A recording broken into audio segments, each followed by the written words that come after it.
think you can treat me like this? Don't you ever in your miserable life disrespect Ethan again! Get your hands off! They called them best friends until I discovered my marriage was only a cover. Sometimes, the enemy isn't another woman. It's the friend who knows your husband too well and is ready to destroy you just to have him all to himself. My name is Precious, and I have been a side chick in my own marriage. You would think I am in competition with my fellow woman, but that is far from it.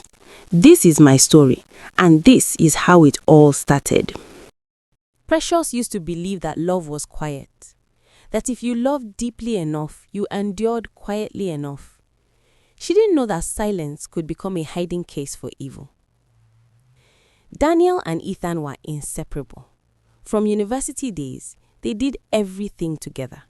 Gym, business meetings, late-night drives, vacations.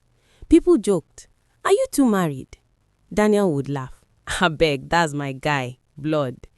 Ethan would smile, a little too long. What nobody knew was this. Ethan was gay, and he was deeply in love with Daniel. But Daniel was strict. Daniel loved women. Daniel loved the idea of family. Daniel wanted a wife.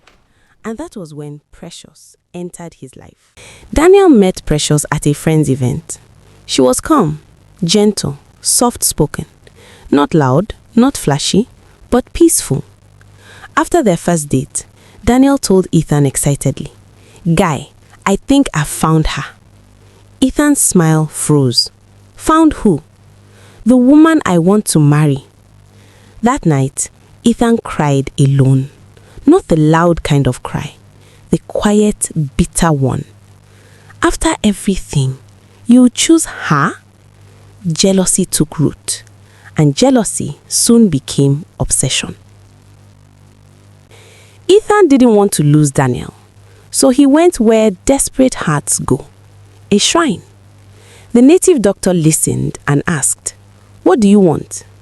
Ethan replied without hesitation, "Tie his emotions to me. Make him feel empty without me. Make him choose me even against his will." The man warned him, "This kind of charm destroys many lives." Ethan answered coldly, "I don't care." The charm was made, and Daniel's emotions were turned slowly. Daniel proposed to Precious. She was shocked but happy. Their wedding was beautiful, but something strange began immediately. Daniel was loving but distant, present but absent. Ethan was always around, too around. Daniel would cancel dates. "Ethan needs me." He would snap at Precious for no reason. "Why do you complain so much?" Ethan started to plant horrible ideas in Daniel's mind. "Your wife is controlling. She's trying to separate us. She's manipulating you." Under the spell, Daniel believed everything. Valentine's Day, Daniel bought Precious a pot, claiming he doesn't have money. But that same night, Ethan received an expensive gift. One day, Precious confronted Daniel softly. "Why do I feel like I'm sharing my husband? You always spend time with Ethan." Daniel shouted, "You are imagining things." At night, Daniel would leave the bedroom just to speak with Ethan on the phone. Some nights, he would stay at Ethan's house saying they have bros night. Precious would pray alone. "God, something is wrong." Ethan pushed harder. He whispered lies. "She doesn't love you. She's praying against you. She is the reason you are restless." Daniel's hatred grew. Precious spent 3 hours getting ready, not because she was vain, but because it was their wedding anniversary, the one day she hoped her marriage would feel like marriage again. She wore the dress Daniel once said made her look like peace itself. She stood by the mirror and whispered, "Today will be different." The restaurant was elegant, soft music, candlelight. Precious arrived first. She waited. 10 minutes, 20 minutes, 30 minutes. Her phone buzzed. "Daniel, I'm close." Relief washed over her. Then she saw them. Daniel walked in with Ethan beside him, laughing, relaxed, like this was their celebration. Precious stood up slowly. "Daniel, why is Ethan here?" Daniel barely looked at her. He was bored. I couldn't leave him alone. Ethan smiled smugly and pulled out a chair. Happy anniversary, Precious. The waiter came. Daniel didn't even let Precious speak. 3 glasses of wine. Precious swallowed hard. As dinner went on, Ethan dominated the table. Daniel, remember when you surprised me last Valentine's Day? Precious froze. Daniel laughed. How can I forget? Ethan turned to Precious. Fake innocent. He got me the latest iPhone and a gold chain. Said I deserved it. Precious's hand shook. Daniel, you told me you couldn't afford more than a pot. Daniel slammed his fork down. Are you counting my money now? Ethan leaned closer to Daniel. Babe, sorry, I mean best friend. Tell her what else you got me. Daniel smiled. The weekend trip. Just us. Precious's voice cracked. On Valentine's Day? Ethan shrugged. He didn't want to be stressed. Other diners were watching now. Precious stood up. Enough! You sit in front of me and mock me in my own marriage? Ethan smacked. Marriage doesn't give ownership, Precious. Daniel snapped. Sit down. You are embarrassing me. Precious laughed bitterly. I'm embarrassing you or I'm exposing you. She pointed at Ethan. You are not his friend. You are a parasite. Gasps filled the room. Ethan stood slowly. Watch your mouth. Precious screamed. Get out of my marriage. The slap. Everything happened fast. Daniel raised his hand. Slap. The sound echoed. The restaurant went silent. Precious staggered back, shocked. Daniel's face was twisted with rage. You will not disrespect Ethan. He grabbed her arm. She cried out, Daniel, you're hurting me. He shoved her. Ethan watched satisfied. He leaned close and whispered so only Precious could hear. You were never the wife. Daniel threw cash on the table. We're done here. He wrapped his arm around Ethan. Let's go. They walked out together, leaving Precious alone, crying, bleeding inside. Precious walked home that night, shoes in hand, heart shattered. Precious didn't even get to pack properly. Daniel stormed into the house ahead of her, still boiling with rage. Ethan followed behind them, calm, victorious. The door slammed shut. Daniel turned. You think you can disgrace me in public? Precious touched her swollen cheek. You slapped me because of him.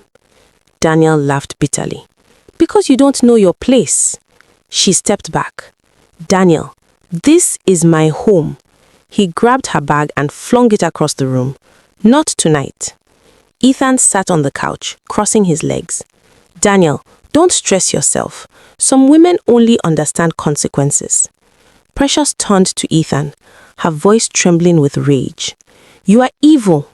Ethan smiled. No, I'm just loved more. Daniel advanced.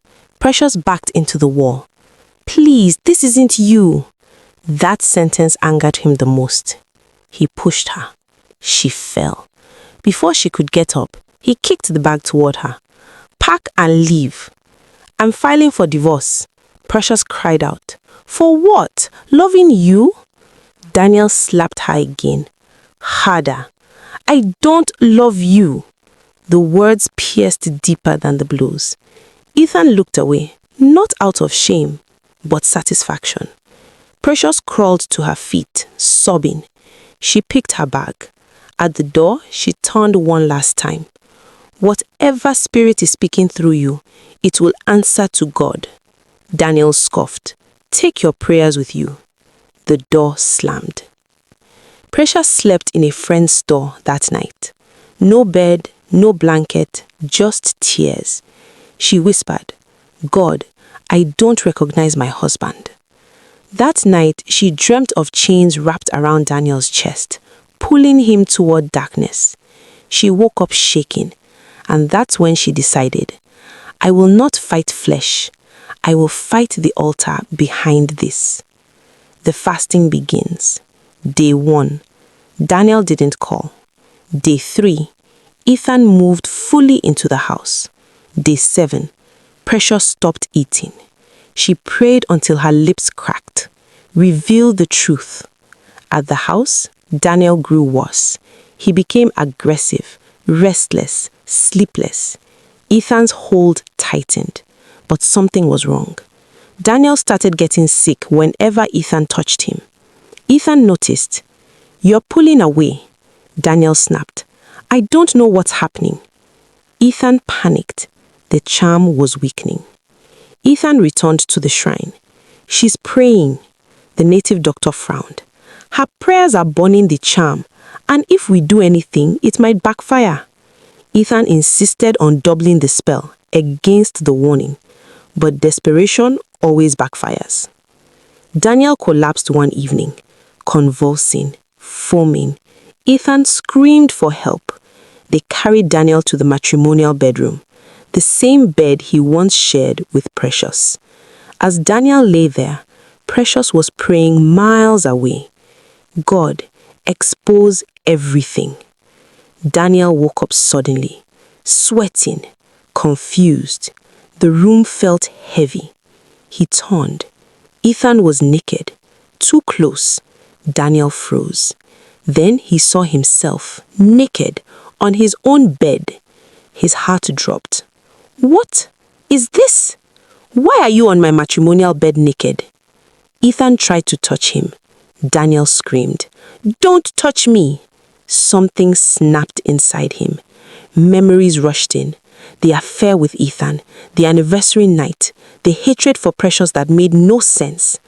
Daniel ran to the bathroom, vomiting violently. He stared at the mirror. I am straight.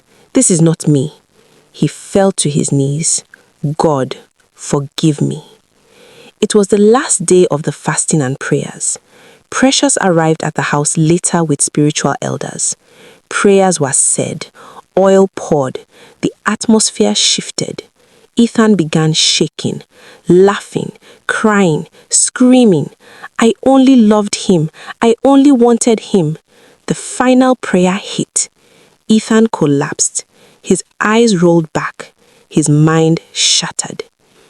Daniel sat alone, broken, ashamed. When Precious entered, he couldn't look at her. He fell to the floor. I beat you. I disgraced you. I almost destroyed my own soul. He crawled toward her. Please, forgive me. Precious stood still, silent, strong. After a long pause, she said, Deliverance removed the spell, but healing will take time. The house felt empty. Not quiet, empty. Daniel sat on the floor of the living room where Precious once prayed every morning. He hadn't slept. Every corner reminded him of what he had done. The slap, the insults, the way he chose another man over his wife and didn't even understand why. When Precious finally spoke, her voice was calm but distant. I'm not moving back yet. Daniel nodded quickly. I don't deserve to ask. She continued. Deliverance breaks chains, Daniel. But trust takes time. That sentence hurt more than any punishment. Daniel began counseling and spiritual restoration. Each session peeled him open. He remembered moments that once felt normal, but now horrified him. How he defended Ethan with rage. How Ethan's voice felt louder than his own conscience. How Precious's tears irritated him instead of moving him. One night, he broke down alone. How could I raise my hand against my wife? He punched the wall, then fell to his knees. God, if she never returns, I understand. Precious didn't rush forgiveness. She went home, to her mother, to silence, to healing. Women in the neighborhood noticed her calm strength. They came to her quietly. My husband has changed suddenly. There's another voice influencing him. I feel pushed out of my own marriage. Precious listened. She didn't shout. She didn't judge. She said only one thing. Don't fight people. Fight what is speaking through them. Slowly, Precious became something she never planned to be. A pillar. Ethan's madness worsened. Sometimes he screamed Daniel's name through the night. Sometimes he laughed and spoke to shadows. Other times he whispered, I only wanted love. But love taken by force always demands payment. The shrine rejected him. The charm turned on him. He became a living warning. Months later, Daniel requested to see Precious. Not to beg, just to apologize properly. They met in a quiet place. Daniel didn't sit. He knelt. In public. People stared. Precious said nothing. Daniel spoke slowly. I abused you. I humiliated you. I hid behind a spell instead of protecting you. His voice broke. I am not asking you to come back.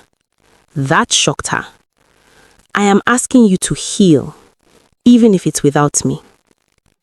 Tears filled Precious's eyes, but she didn't cry. Weeks passed. One evening, Precious stood alone in prayer. She felt peace, not pressure. She went to Daniel's house, knocked. Daniel opened the door and froze. She spoke softly. I'm not returning as a victim. If I come back, it will be as a woman who chooses. Daniel nodded. Then I will spend my life proving I am worthy. They rebuilt slowly, with boundaries, with counseling, with truth. No secrets, no best friend hiding places. Precious never lost her gentleness, but she gained a voice. Daniel never forgot the cost, and neither did the spirits that tried to destroy them. Moral lessons. Not every betrayal is physical. Some are spiritual, and they hide behind friendship. Silence doesn't protect love, discernment does. Don't fight people, fight what speaks through them.